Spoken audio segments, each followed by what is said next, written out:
My mother begged me to fly across the country. "I'm dying. Help me."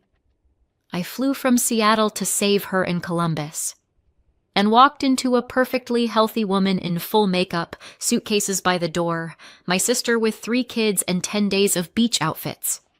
Surprise? I wasn't there to hold her hand. I was the free childcare.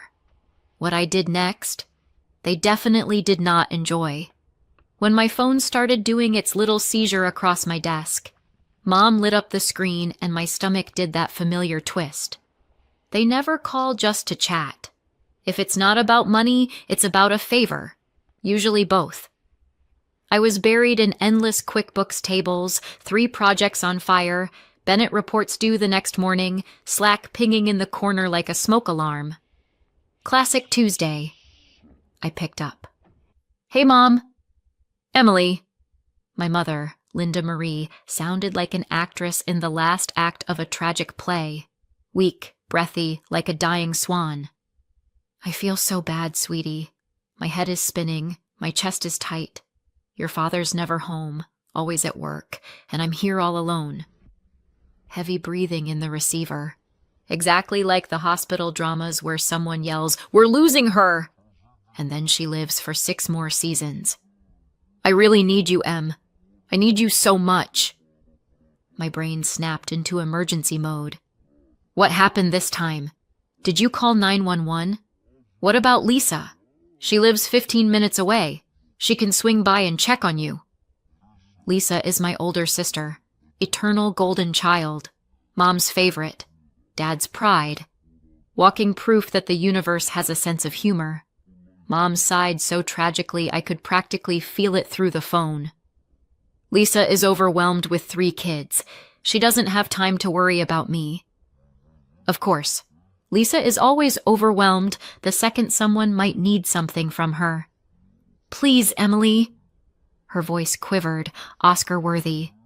"Just come for a couple of weeks until I feel better. I wouldn't ask if it weren't serious." I looked at my monitor. 3 red-flagged projects. Bennett's monthly reports due tomorrow. My boss, Michael Dean, counting on me. My PTO wasn't scheduled until next month. But how do you say no to a dying mother? "I can fly out the morning after tomorrow," I heard myself say, already drafting a mental apology to my boss. "Earliest I can get a flight out of Seattle." "Thank you, sweetie." Her voice suddenly sounded stronger, almost perky. Miracle. "You've always been my reliable one." Yeah, reliable Emily. The family fix-it kit. All purpose, no warranty. I went straight to Michael's office and knocked. "Got a minute?" He looked up. "Sure, Emily. What's up?" "My mom's sick," I said. "Dad's at work. There's no one to stay with her. I need to fly out to Columbus. Maybe for 2 weeks. I'm asking for unpaid leave. Family emergency." Michael frowned. "And the Bennett reports?" "I know. I'm sorry. I wouldn't ask if it weren't bad." He studied me for a second, then nodded once. "Family comes first," he said. "We'll figure it out. Take the time you need. 2 weeks, and then I expect you back." "Thank you," I said, genuinely. I went back to my desk, pulled up flights, and booked an early morning route. Seattle, Chicago, Columbus. About 15 hours door to door once you count layovers and airport chaos. I hadn't been back in 4 years. 4 blissful years without family drama, guilt trips, or sudden loans that never came back. That evening, I pulled out my suitcase and set the alarm for 4 a.m. I live alone in a tiny 1-bedroom in the Ballard neighborhood of Seattle. I chose the furthest city I could get into after college, geographically and emotionally. That wasn't an accident. It was a survival strategy. Lisa, on the other hand, she never had to strategize. She just texted, "Can you Zelle me $200? I'll pay you back later." Without a please or thank you. No birthday calls. No Merry Christmas. Just, "Send money, we'll totally pay you back." Later never showed up. By the time my ride to the airport pulled up, I'd talked myself into believing I was being dramatic. Maybe Mom really was in trouble. Maybe this time was different. Spoiler, it wasn't. The flight passed in a fog of airplane coffee and recycled air. Seattle to Chicago, Chicago to Columbus, one long blur of anxiety and plastic-wrapped snacks. An Uber from John Glenn Columbus International Airport took me back to my old neighborhood on the west side of the city. Everything looked exactly the same, and somehow worse. Small front yards with patchy grass and overgrown hydrangeas, rusty swing sets with peeling paint, old Chevys and Fords sagging into the curb. My parents' house was a one-story brick box wrapped in once white siding that now looked stubbornly gray. I knocked, my heart thudding with every worst-case scenario my brain could produce. The door flew open. My mother stood there fresh as a daisy, hair done, lipstick bright, earrings matching her blouse. "Mom!" I froze on the doorstep, suitcase handle clenched in my hand. "You were sick." She grabbed my arm and tugged me inside. "Emily, you made it. Good girl. Shoes off. Your slippers are under the coat rack. Wait, what about your blood pressure? Your chest?" Mom laughed and waved a hand. "Oh, that. I might have exaggerated a little to get you here. Surprise!" I just stood there in the hallway, still gripping my suitcase, while my brain tried to reboot. From the living room came laughter and voices. "Look who's here!" Mom yelled. I followed her into the living room. Dad, Robert Allen, sat in his recliner scrolling news on his phone. On the couch were Lisa, her husband Jason, and their 3 kids, Ava, Ethan, and little Zoe, who I'd only ever seen in Facebook photos. "Oh, Emily!" Lisa gave me that smile that makes you instinctively check if your wallet's still in your bag. "You actually came." Dad glanced up. "Hey, kiddo, how was your flight?" "What's going on?" I looked from one face to another. Mom said she was dying. "We're going on vacation," Mom announced happily. "Myrtle Beach. 10 days. Everything's booked. Tickets bought." She gestured vaguely at the grandkids. "And nobody to stay with the kids." It felt like someone had dumped a bucket of ice water over my head. "So, you lied about being sick," I said slowly. "So I'd fly across the country to babysit." "Don't be so dramatic," Lisa snorted. "You've got, what, an office job?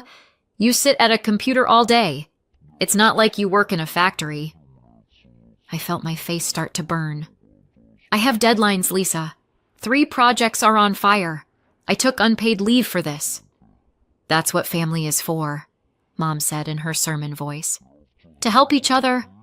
Lisa and Jason haven't been anywhere in years. Your father and I haven't been back to Hawaii since our honeymoon. This is important."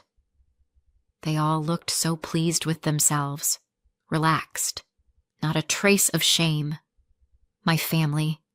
They lied, tricked me into coming, and now they expected me to wag my tail with gratitude. I could have exploded right there. Years of resentment were lined up like planes on a runway, but something stopped me. Maybe the old habit of being good Emily, or maybe the first spark of a plan. I took a slow breath and forced a smile. "You know what?" I said. "You're right. Family should help family. When do you leave?" The tension evaporated instantly. Mom even clapped her hands. "See? I knew Emily would understand. We fly out the day after tomorrow, honey. It's going to be so wonderful." Yeah, for some of us. That night, over Mom's famous skillet pasta with ground beef, the only thing she can cook without burning, everyone talked nonstop about their glorious beach vacation. The resort right on the ocean, all-inclusive. What a deal they'd scored. Dad bragged about the discount and free buffet. Jason enthused about renting a Jeep to go into the mountains. The kids bounced in their chairs, fighting over who'd sleep in which bed. I smiled, nodded, played along. But inside, I was already packing a very different trip. After dinner, I slipped away to my old bedroom. It wasn't really a bedroom anymore, more like a storage unit with a bed shoved into a corner, boxes stacked to the ceiling, my old posters half covered by dusty junk. I sat on the creaky mattress, closed the door, and pulled out my phone with shaky hands. Dialed Michael. "Emily, how's your mom?" he asked immediately. "Not quite how I imagined," I said, and told him everything. The fake illness, the actual vacation, the unpaid leave I'd taken to come save her. Michael was quiet for a moment. "Wow," he said finally. "Your family is... something. That's beyond the line." "Yeah." My eyes stung. "I'm sorry I left work for this." "Don't apologize," he said. "You tried to do the right thing." He paused. "So, what are you going to do now?" "I don't know. Part of me wants to buy a ticket back to Seattle right this second." "You could do that," he said. "Or you could take an actual vacation. You already have the time blocked off. Maybe use it for yourself for once." I blinked. "You think so?" "Of course," he said. "We already redistributed the workload. Don't rush back, Emily. After this stunt, you've earned a break." I hung up and opened my laptop before the guilt could catch up. If my delightful family was going to Myrtle Beach, I wanted somewhere farther, nicer, and significantly more expensive. Just for balance. Turkey caught my eye. Antalya, specifically. White sand, turquoise Mediterranean, all-inclusive, glowing on the screen like a dare. And would you look at that? There was a beachfront resort with open rooms starting exactly the day my family flew out. 10 days. All-inclusive. The photos looked like a Rixos knockoff. White buildings, palm trees, multiple pools, ocean basically in the lobby. I booked it without thinking twice. Then I found a morning flight out of Columbus that would get me to Antalya with connections, hours before their afternoon departure. By the time they'd finish breakfast and head to the airport, I'd be boarding my second plane. I was going to be sipping a mojito by the pool when they were realizing their free nanny had vanished. And for once, I didn't feel guilty. Just awake.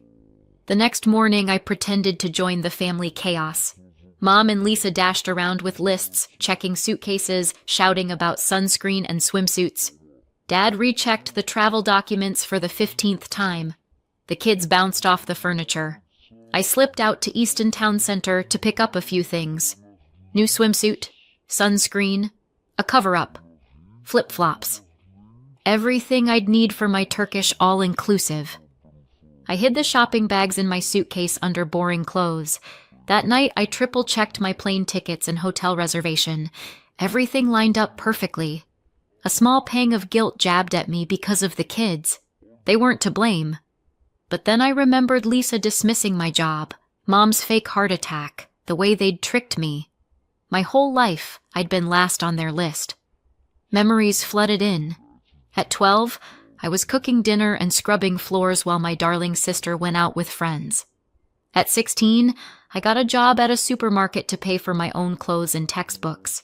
At 19, Lisa was at a private college, fully funded by our parents. I got nothing for school. I clawed my way into a state university on scholarships and pure stubbornness. When I moved to Seattle after college, they didn't visit once, barely called. The only time my phone lit up with Mom or Lisa was when someone needed money. "Can you send me $150? Just until Friday. Transfer it, we'll pay you back." Friday never came. And now they'd staged a fake medical emergency to trap me into 10 days of unpaid childcare. No, I thought. I'm done feeling guilty. They made their choices. Now it was my turn. On departure day, I woke up at 5 a.m. My flight was at 8. Theirs was at 2 in the afternoon. I had to be out of the house by 6 to make the airport. I got dressed in the half-light, quietly packed the last of my things, and cracked open the bedroom window. The shrubs below would hide my suitcase until I could grab it. I eased the suitcase down, winced at the dull thud, and shut the window. A few minutes later, Mom knocked. "Em, you up already?" I opened the door fully dressed. "Yeah, I thought I'd run to the store and the pharmacy," I said casually. "Pick up some stuff for the kids before you leave." "You're such a good girl," Mom said, genuinely pleased. "We're heading to the airport in about an hour and a half. You'll be back, right?" "Of course," I lied easily. 15 minutes. I went downstairs, threw a "going to the store" over my shoulder to Dad while he made coffee, and slipped outside. Around the side of the house, I yanked my suitcase out of the bushes and started walking, fast, without looking back. As soon as I rounded the corner and the house disappeared behind me, I called an Uber. "To the airport, please," I told the driver. Then I turned my phone off. The airport was busy, but for the first time in years, I didn't care. I checked in, cleared security, and found my gate. Never turned my phone back on. I knew it would explode the second it caught signal. I bought a coffee and a magazine, sat by the gate, and finally relaxed. No one was asking for money. No one telling me what I had to do.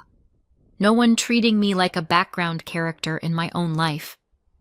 When boarding started, I walked onto that plane with a grin, grabbed a window seat, buckled in, and only then checked the time. Right about now, my family would be finishing breakfast, blissfully unaware that their free nanny was taxiing down the runway. The first flight felt like pure luxury, less because of the airline, more because of the company. 3.5 hours of movies, napping, and not thinking about the meltdown brewing back in Columbus. When we finally landed in Antalya, it was midday local time. As I waited at baggage claim, I finally turned my phone on.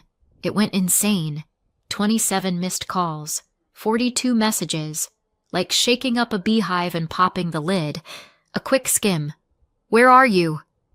"Mom." "Call me back now." "Dad." "If you don't come back in 10 minutes, we'll miss our flight." "Dad." "Emily, this is not funny." "Lisa." "You selfish witch." "Lisa." The messages got progressively nastier. I locked my screen, grabbed my suitcase, and walked out to find the hotel shuttle. Antalya hit me with heat and sea breeze the second the doors opened. It felt like stepping into someone else's life. The shuttle driver was one of those talkative types. All the way to the resort, he told me about the Duden waterfalls and the old town of Kalaitsi. I nodded, half listening, half floating. The hotel looked better than the photos. White buildings, palm trees, blue pools, the Mediterranean so close you could smell the salt. I checked in, took a long shower, slipped into my new swimsuit, and finally decided it was time to update my family. I called Mom. She picked up on the first ring. "Emily, where the hell are you?" she practically screamed. "In Turkey," I said calmly. "At a hotel in Antalya?" Silence. Then, "What nonsense are you talking about? Get back here immediately. We missed the transfer because of you." "I'm sorry to hear that," I said, and I almost meant it. "But I'm not coming back to babysit." "You did this on purpose?" Mom wheezed. "You planned this?" "Yes," I said. "About the same way you planned your emergency call to your dying mother." "That's different," she snapped. "We needed help. And you decided lying was the best way to get it. You didn't even ask if I could stay with the kids. You just manipulated me. Your sister could hire a nanny," I cut in, "or ask me honestly. Instead, you faked a health crisis. I was genuinely scared something was wrong with you." Mom went quiet for a moment. Then, "You ruined everything. The vacation is ruined. The tour operator is charging penalties for canceling." "I am sorry about that," I said. And I was. "But maybe this will teach you to respect me. Even a little." "Respect you after what you've done?" Mom's voice shot up an octave. "Lisa was right. You're selfish." I laughed. Funny, hearing that from people who only call when they need money, people who never pay it back. "How dare you talk to us like that?" she hissed. "No," I said. "How dare you? All of you. I'm done being the family doormat. I'm going to enjoy my vacation now. Bye, Mom." I hung up before she could respond. The phone rang again immediately, Lisa this time. I powered it down and shoved it into my bag. Then I walked down to the pool bar, ordered a mojito, took a long sip, and watched the turquoise sea. For the first time in years, I felt like I was exactly where I was supposed to be. The next days were, honestly, magical. I swam. I read on the beach. I rode a banana boat behind a speedboat and screamed my lungs out in the best way. I destroyed the buffet. They did grilled eggplant there that could make you believe in higher powers. I turned my phone on once a day, just long enough to glance at work email and upload a few photos to Instagram stories. Beach selfies, rainbow cocktails, postcard sunsets. Lisa replied to every single story with a DM. "Hope you're happy. Mom won't stop crying. The kids keep asking where Aunt Emily is." I ignored her and kept posting. "Let them watch." On the fourth night, I met Alex at the hotel bar. He was in town for a textile trade show that wrapped up early. He'd decided to extend his stay for a few days. We clicked immediately, and he didn't even blink at my family drama. "I've got a similar story," he said, smirking. "Except I'm hiding from my ex-mother-in-law on this business trip." We spent the rest of the trip together. It was easy, nice. Being around someone who liked me for me, not for what I could do for them. Not as free labor. By the end of the week, I felt new. Strong in a way I wasn't used to. We exchanged numbers at the airport, but I didn't build any castles in the air. Long distance isn't exactly my thing. No regrets. I flew back to Seattle with 3 days of vacation still left. I used them to clean my apartment, do laundry, and brace myself for re-entry into normal life. Michael pinged me in Slack. "Confirming you're back Monday?" "Yes," I replied. "Back as planned." My phone had finally stopped vibrating itself off the table with family theatrics. The silence, weirdly, made me more nervous than the drama. The day before work started again, my phone rang. Aunt Karen, Mom's sister. "Emily, it's Aunt Karen," she said when I picked up. Her voice has always had that steady, no-bull tone. We'd never been close, but she'd always treated me like an actual person. "I heard something happened," she said. "Your parents and Lisa are calling every relative saying you ruined their entire vacation." I sighed. "And did they mention that Mom faked being seriously ill to lure me out here and trap me as a babysitter for 10 days? "No," Aunt Karen said slowly. "Funny how they left that out."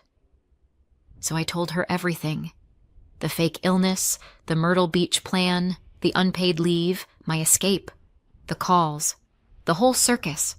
When I finished, there was a long pause. "Well, for heaven's sake," she said finally. "Your mother's always been a one-woman theater, but this is a lot." "So you believe me?" I asked. "Of course I do, honey. I love my sister, but she's always favored Lisa. I saw it when you were kids. It wasn't right then, and it isn't right now." Her words hit harder than I expected. All those years I thought I was just oversensitive. Turns out it wasn't all in my head. "Thank you," I whispered. "What you did was bold," Aunt Karen said. "But I don't blame you. Sometimes people need a cold shower." We talked a little more. I hung up feeling lighter. At least one person in the family was willing to stand on my side of the line. The next day I went back to work. Michael met me with a smile. "Welcome back. How was Turkey?" "Incredible," I said honestly. "Thank you for pushing me to go." "And the family saga?" he asked. I shrugged. Still dramatic, but I'm not going to let them walk all over me anymore. The following weeks were quiet. No calls from my parents. No texts from Lisa. I dove into work, caught up on projects, and even started texting more with Alex. He called from New York one evening and said he couldn't stop thinking about our time in Turkey. Almost a month after my Turkish rebellion, my phone rang again. Mom. I took a deep breath and answered. Hi, Mom. Hi, Emily, she said. Her voice was tense. How are you? I'm fine, I said. You? Better, she replied shortly. Your father and I talked about what happened. I waited. What you did was very hurtful, she went on. We lost a lot of money on the tickets and the hotel. The tour operator charged penalties. No apology for the fake illness. No acknowledgement of using me. That's unfortunate, I said coolly.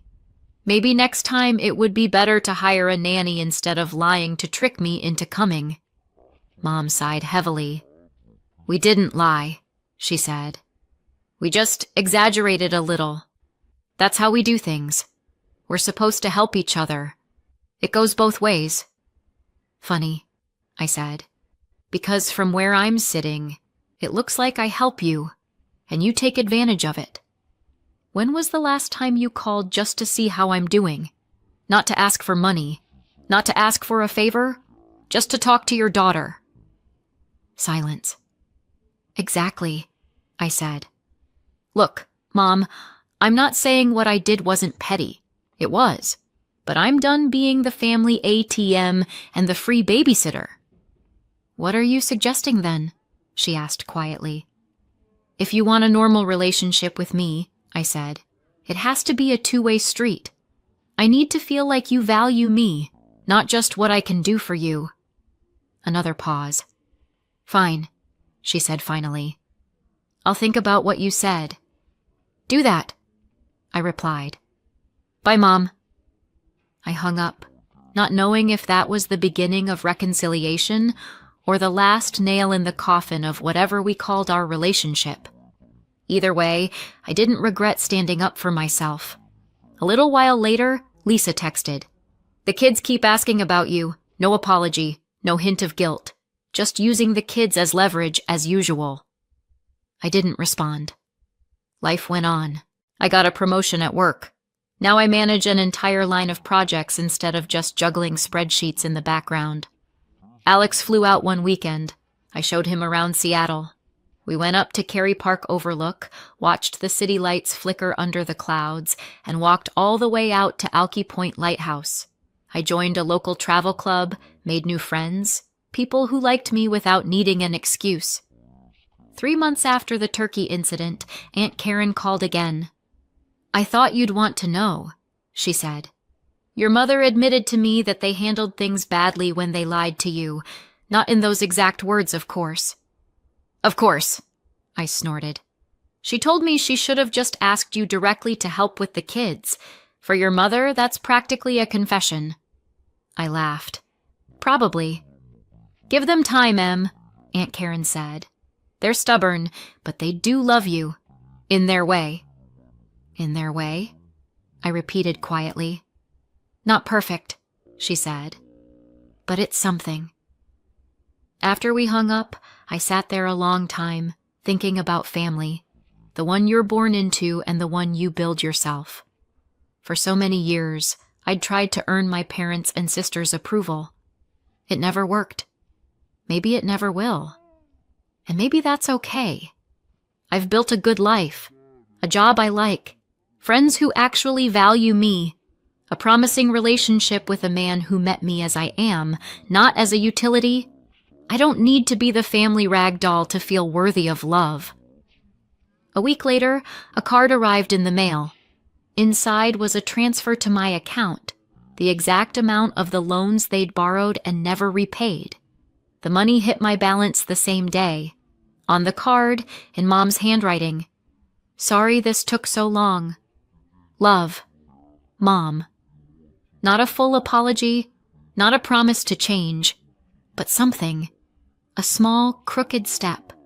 I texted her a simple thank you. Then I put the card in a drawer and went on with my day.